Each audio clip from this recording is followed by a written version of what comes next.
and a feast. And we'll start with this reading from Ecclesiastes.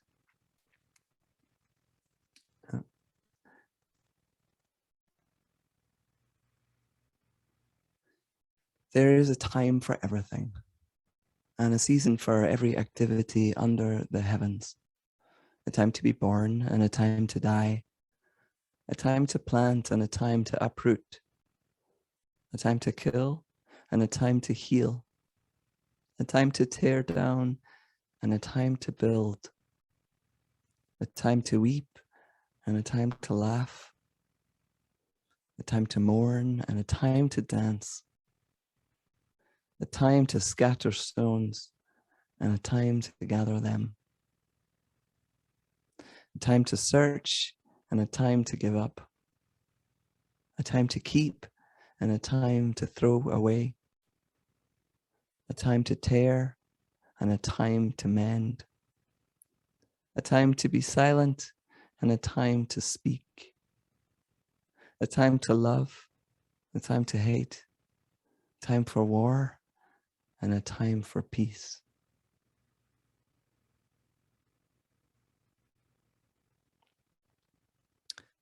It goes on to say, what do workers gain from their toil?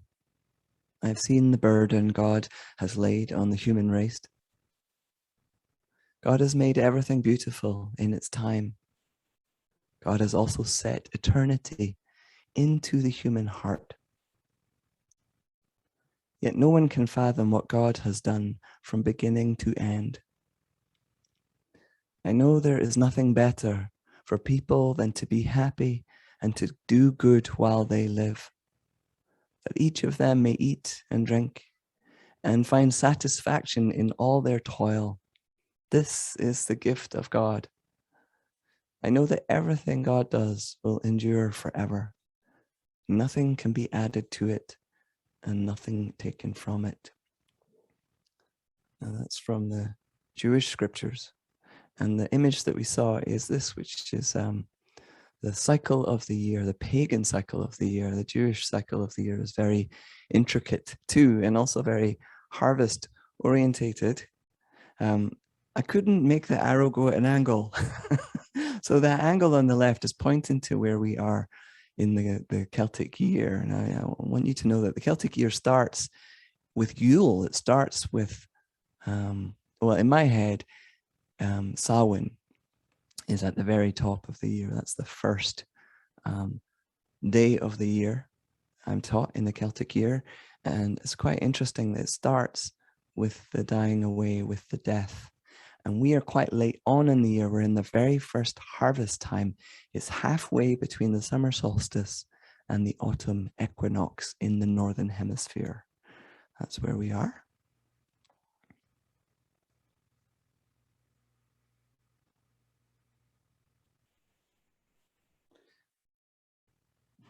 The sacred and all that no longer lives resides outside of time. But we live held in time. We live on that wheel that I was just showing you. We experience life in time and space. I understand this, that we are a pouring out of God. The reason that we are in time and space is so that God can be poured out, so that the uncreated light and energy of the cosmos can be solidified into our human bodies. Just like how this peach here that I got from the local co-op is full of light.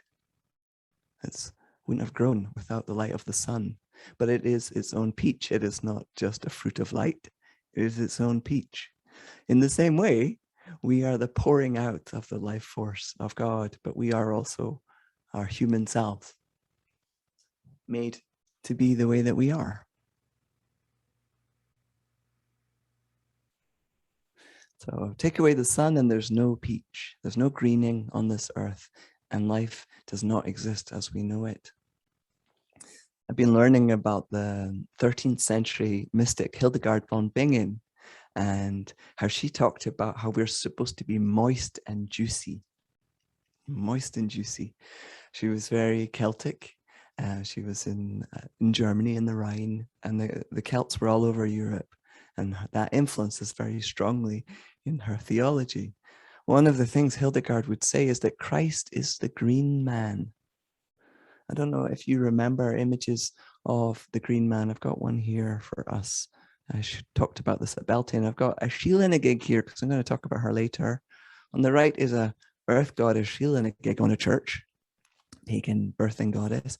And on the left is a green man in an English church.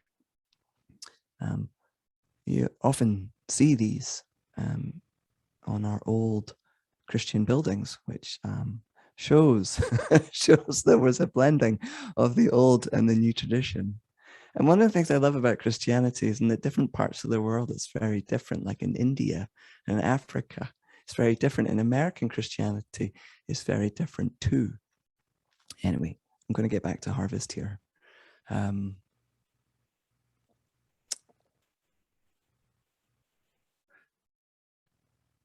So Christianity existed in Britain in an agricultural context where humans aren't the pinnacle of the evolutionary hierarchy. We have our place within creation. This is absolutely what Matthew Fox talks about a lot. He talks about how we need to learn from indigenous wisdom about our place in the cosmos. It didn't start with humans. It starts with this outpouring of the cosmos, and then we find our place within that web. Last week, I touched on the idea of creation as a process and not something that happened back in the past. And life is constantly dying, being dormant, gestating, birthing, fruiting, and growing, aging, declining, dying away. We heard about that in our Jewish scripture today, but also I chose that scripture because it was very clearly about attending to the reality of what is in this moment, what exists in this sacred moment of time. So the reason we're talking about harvest today is because it's the 1st of August, and my wife went out and picked these flowers from our garden to celebrate Lunasa, or Lammas. Lammas is the kind of English churchy term, and Lunasa is the pagan Celtic term from pre-Christian days. I have to say that growing up as a child in Scotland, the homage to harvest that I saw in the churches where cans of food were brought in to be donated simply was not good enough. Right? I come from an area called Angus, which is a very rich, fertile area of farmland in Scotland. And sometimes, because it was on the calendar, Harvest Sunday would actually happen before the farmers had brought in the barley. It was so divorced from the sacred moment in time and from the work of harvest. And God reveals herself clearly in the harvest. It's an incredibly holy, holy moment, and our life depends upon it. And if you go back to any of the old Jewish tradition or the old Christian tradition where it was much more hand to mouth, you will see much more depth and meaning and attention placed around the time of year and the harvest. So before I get into my own views about harvest and what it has to teach us supermarket dwellers, I'd first like to bring in some Indigenous harvest wisdom and lore. And I'm going to start with Robin Wall Kimmerer. I've got a little picture of her here. Now, some of you are doing Braiding Sweetgrass, this book, as a book group, but some of you are not. So let me tell you about Robin. She is a mother, a famous scientist, a decorated professor, and she's also an enrolled member of the Citizen Potawatomi Nation, and the author of this amazing book, which I highly recommend. Here's a wee bit of her wisdom about the harvest. If I could choose just a single element of the traditional teachings that we're called to pick up, it would be the teachings of the honorable harvest, which were taught us by the plants, who give us everything that we need. It's a covenant of reciprocity between humans and the living world, a very sophisticated ethical protocol. One of the first steps of the honorable harvest is to understand that the lives that we are taking are the lives of generous beings, of sovereign beings. And in order to accept their gift, we owe them at least our attention. To care for them, we must know what they need. And at the very minimum, we should know their names. And yet, the average American can name over 100 corporate logos and 10 plants. Is it a surprise that we have accepted a political system that grants personhood to corporations and no status at all for wild rice and redwoods? The protocols for the honorable harvest are not really written down, but if they were, it would look something like this. When you get to the woods, you don't just start grabbing everything in sight. We're taught never to take the first plant that you see, and that means you'll never take the last. This is a prescription with inherent conservation value. And then if we encounter another plant, we ask permission. I've always been taught to address that plant, to introduce myself, and tell it what it is that I have come for. If you're going to take a life, you have to be personally accountable for it. I know there are places where if you talk to a plant, they think you are crazy, but in our way, it's just good manners. If you're going to ask, you have to listen for the answer. You can listen in different ways, pragmatically, intuitively. Look around, see whether those plants have enough to share. And if the answer is no, you go home. For we remember that they don't belong to us. And taking without permission is also known as stealing. And the Honorable Harvest counsels that we also take in such a way that does the least harm and in a way that benefits the growth of the plant. Use everything that you take. It's disrespectful of the life that's given to waste it. The next tenet of the Honorable Harvest is to share it with others, human and non. The earth has shared generously with us, so we have to model that behavior in return. And a culture of sharing, we know, is a culture of resilience. Plant gatherers often leave a spiritual gift behind, but it can also be a material gift, weeding, caretaking, spreading seeds, helping those plants to flourish. We give songs, we give ceremony, we give our respect, we give fertilizer. Every breath that you take is a breath that was made for you by plants. On the water that you drink, whether you're in an urban setting, whether you're on a remote mountaintop, we still are recipients of those gifts. And if we take the time to be grateful, that brings us into that state of humility, of understanding that we are not at the top of a biological hierarchy, that in fact we are the younger brothers of creation.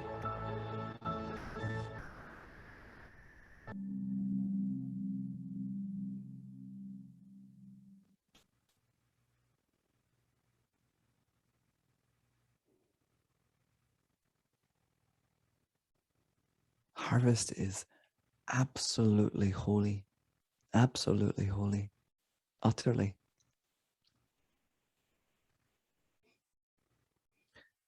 I think that my happiest and most soul-rich moments in my life are the times that I'm harvesting, whether alone or in my family or in a community.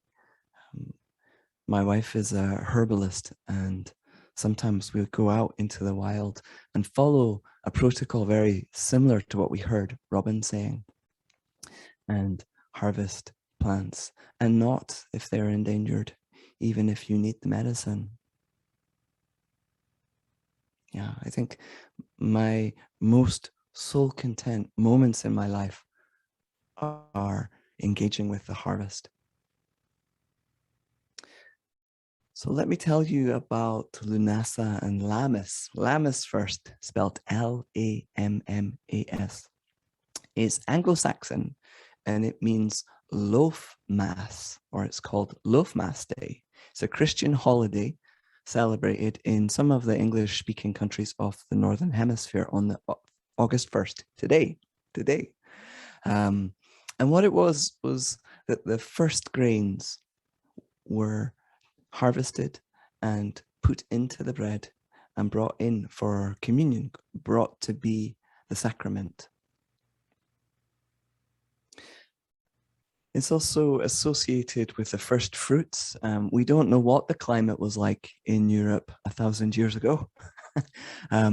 Perhaps it was similar to today, when really the first crops in England are coming in on August 1st. That is not the case in Scotland. In Scotland, this is the time for berries.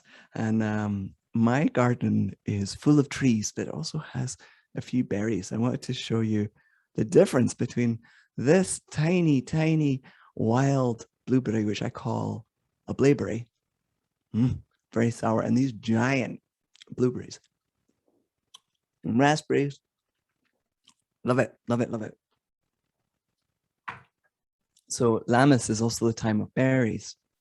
And in my culture and childhood, it's very much the time of berries. Now, Lunasa, you can tell by the name. I'm going to paste it into the chat. There's two spellings of it that are common. It's clearly a Gaelic word because it's 1,000,000 miles long. And there's most of the notes I could find about this come from Ireland. It is a Celtic festival that marks the beginning of the harvest season, and it's the cross-quarter day, as I said, between summer solstice and the autumn equinox. It's named after a young male god called Liu, I think, Lugh, and traditionally it was about religious ceremonies, ritual athletic contests, feasting, hand fasting, where couples could try and be married for a year, and at the end of that year they could decide if they wanted to enter into a permanent marriage.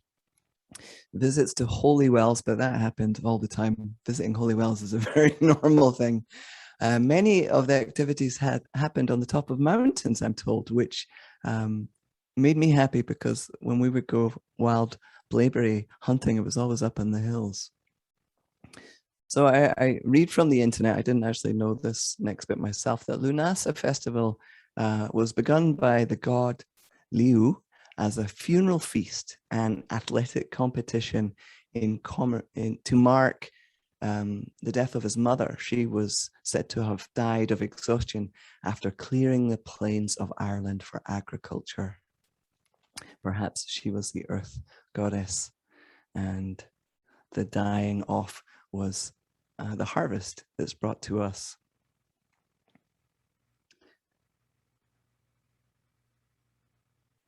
So as I said earlier, what does harvest, and this harvest in particular, Lammas, mean to me? It is a time in which I feel very blessed. I also feel very in alignment with creation. It's a moment of pause in my restlessness. For a moment, and it's very linked with the berries, I am held in absolute goodness. The grace of Mother Earth distilled into a juicy berry and then taken into my body. I totally love it.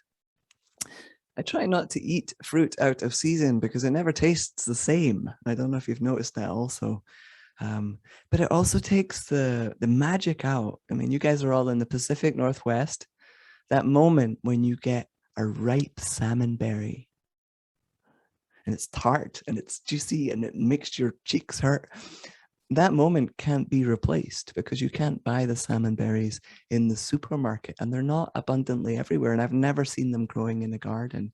It is a moment in time that is a bit like that first day when the sun is warm enough that you can just rest outside without having to keep yourself warm. In my childhood, it was very much about strawberries. And I remember as a student seeing a strawberry on sale in the supermarket in December and bought it because I was just so amazed. Now, of course, it was overpriced. It ruined the environment to get it to me, and it tasted of water. It was so different from that red-stained finger experience of popping a sun-warmed cherry into my mouth. There's something about awe in this. Or perhaps it's a body, an entire body. Thank you, thank you, thank you. Thank you for the gift of this earth. Thank you for the gift of this moment in time, for all that sustains us. It's a blend of awe and gratitude. Meister Eckhart, the mystic, said, if the only prayer you ever say in your entire life is thank you, it will be enough. And Rabbi Heschel says, awe is the beginning of wisdom. And for me, Harvest holds gratitude in abundance and awe.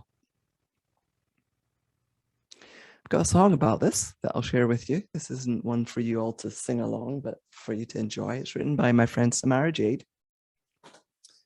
And I've got a secret to tell you, which is I'm needing bifocals. And I just haven't got around to it yet. So it's really difficult for me to read my music these days. I don't think I'll manage it. Let me just pull this a bit closer. I'll place it here instead.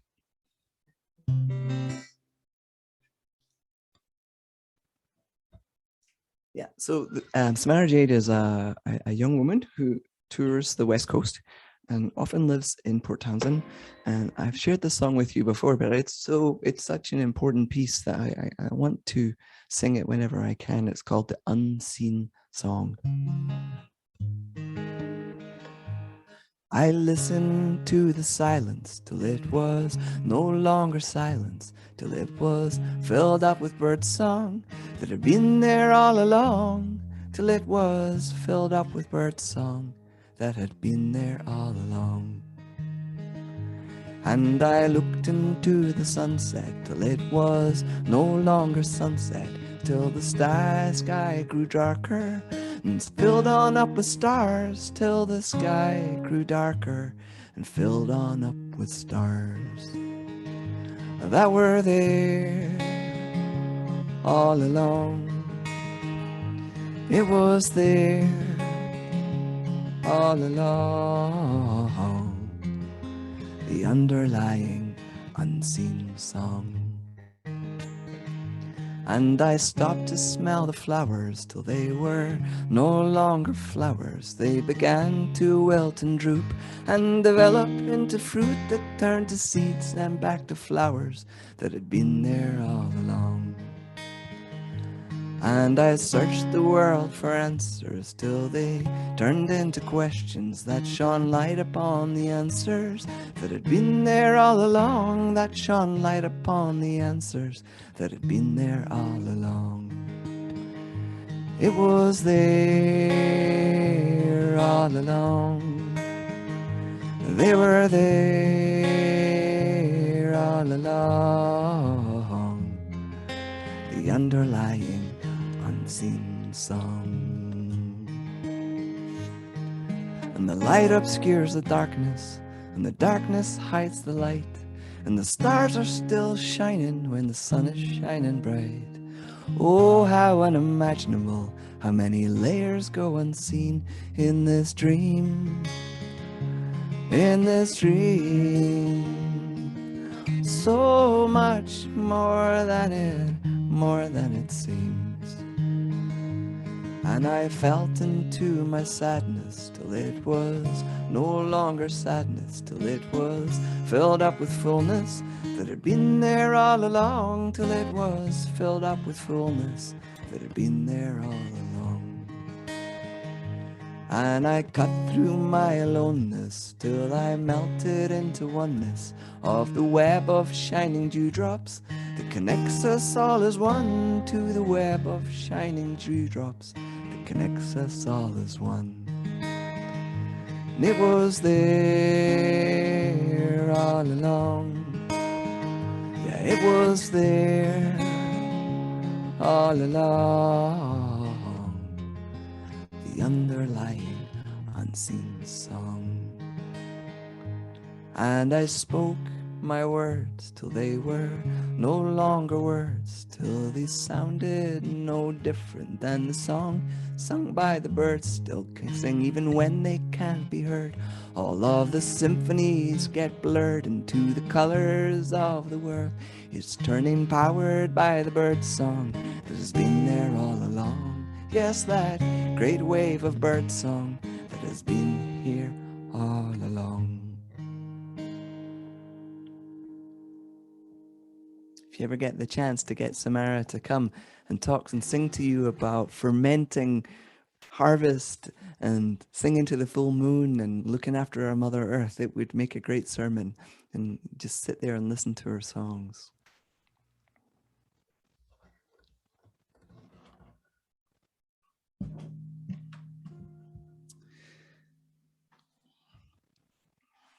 Harvest is a gift into splendor and the majesty of our Creator.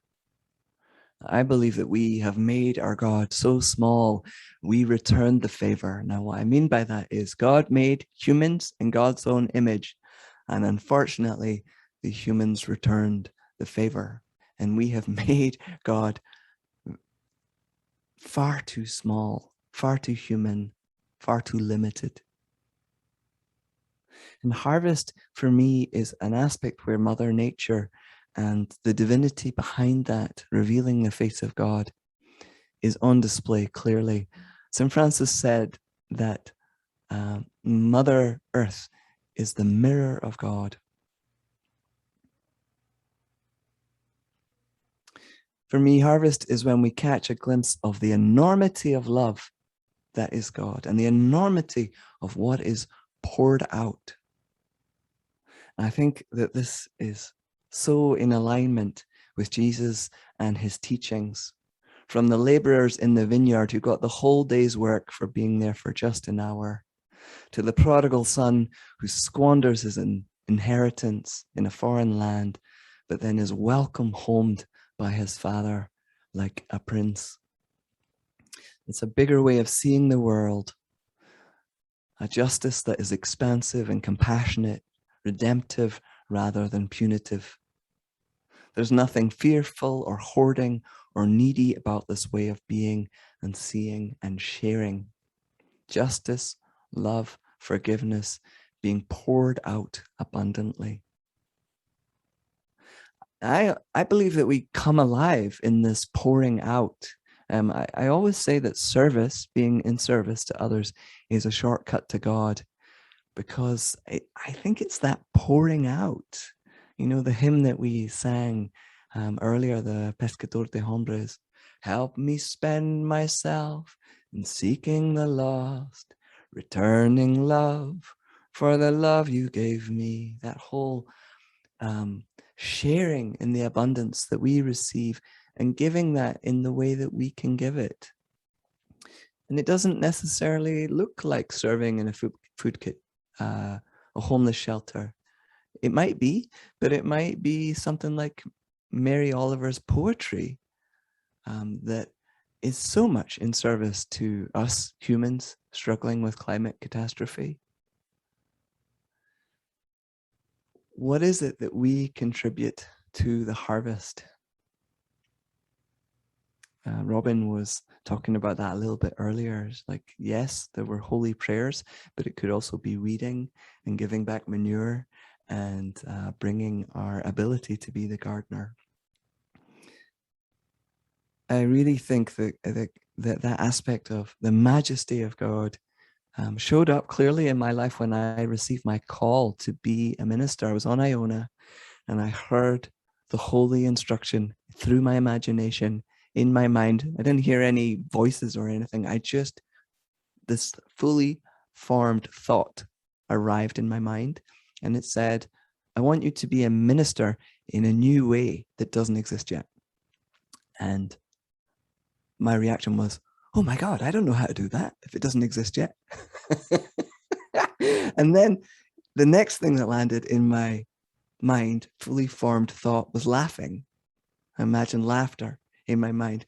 And I knew in that instant that God wouldn't ask me to do something I wasn't capable of doing. God wouldn't ask you to share in a way that doesn't come naturally to you. And I understood from that laughter in my mind that my job is to love people. That is my calling, is to love people. And I thought, oh, I can do that. The rest will work out. But if it involves loving people, yeah, I'm up for that. And that was the start of my pathway to this ministry that you're witnessing now and sharing with me. Let's get back to the topic of harvest here. Whether it's an annual blueberry picking with your family, or the celebration of an anniversary, or a holy ritual like Ash Wednesday, these moments pin us in time. They kind of stop our life from running away in the spiral of the endless unfolding of time. That wheel of the year is so important to me because it aligns me with eternity. In the reading earlier, in the Old Testament reading, that God has placed eternity into the human heart, and I can tap into the same cycle of the year that 3,000 years ago or 4,000 years ago, my ancestors built the standing stones to shine in the solstice and to mark the year. But it also brings me into this moment in time. Now, one of the things in my background is I'm a counselor, and you work a lot with trauma. Trauma takes people out of this moment in time. They almost go into a little tunnel vision. They're talking to you, and all of a sudden they're not looking at you. They're not noticing anything in our shared reality. They're being pulled backwards into a very painful memory. And in counseling, one of the things that you try and do, you don't go with them into that past. You try and make them aware of the room and the moment in time so that they can hold that pain in their current life, to be present in this moment. Now, not all of us have trauma, right? But all of us know that living outside of time way of being, where we're so busy or we're away in our thoughts that we're not present. Meanwhile, the chanterelles get eaten by the slugs and the berries fall fermented to the ground. I love the Celtic year because it holds the paradox of a precious day in nature, a day full of berries or preserving or corn, but it also weaves me into all the other times in my life that the berries were ready. And I think about all of creation, the bears, my ancestors, those who will come after us, that will also do exactly what I'm doing. It reveals that I breathe, breath by breath, a participation and a co-creation into this amazing universe. Now, as we get ready for communion now, for Lammas, for Eucharist bread or Holy Communion, I want to close with two very wise teachings that tie in a little bit of where that greening force of life comes into the Christ consciousness, where that crossover is between the Celtic pagan and the Celtic Christian.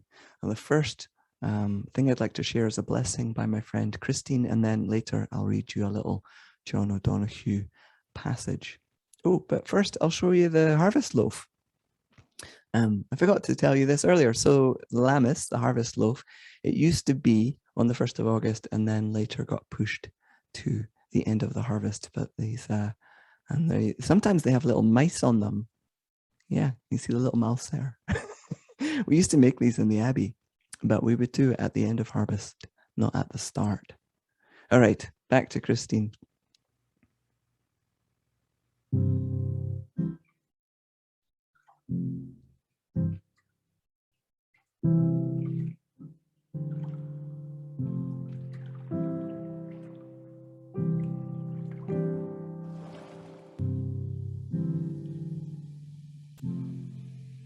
May Christ, who shimmers in all creation, surprise you each day with glittering moments, when you can see again how light lives in everything, how it partners with dark soil to bring forth aster and lavender, rosemary and daffodils, 100 kinds of squash, kale and cabbage, apple and berry, grapes sweetened by the sun, dough you knead in your hands is an alchemy of touch and time. How everything is a call to communion. The wafer of moon, a chalice of stars. Let the mystery of it all dance in your heart, always widening your horizons, inhabiting new landscapes. May you know each moment as sacred, and everything around you a call to remember this one true thing.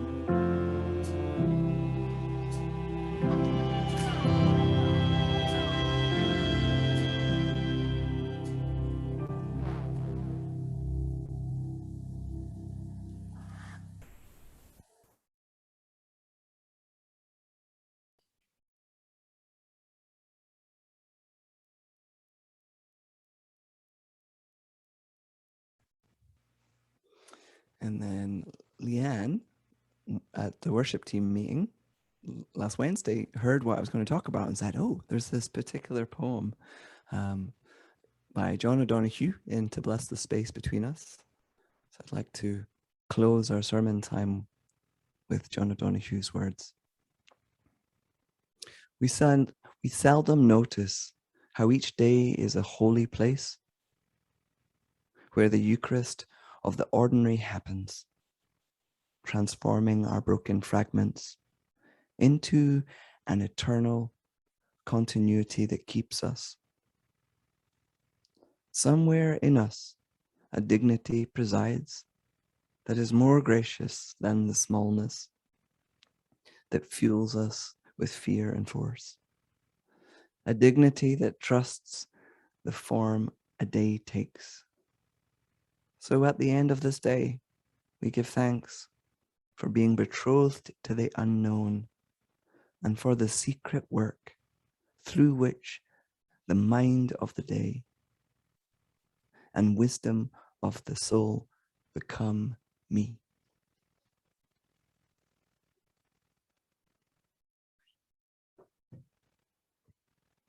Thank you for listening.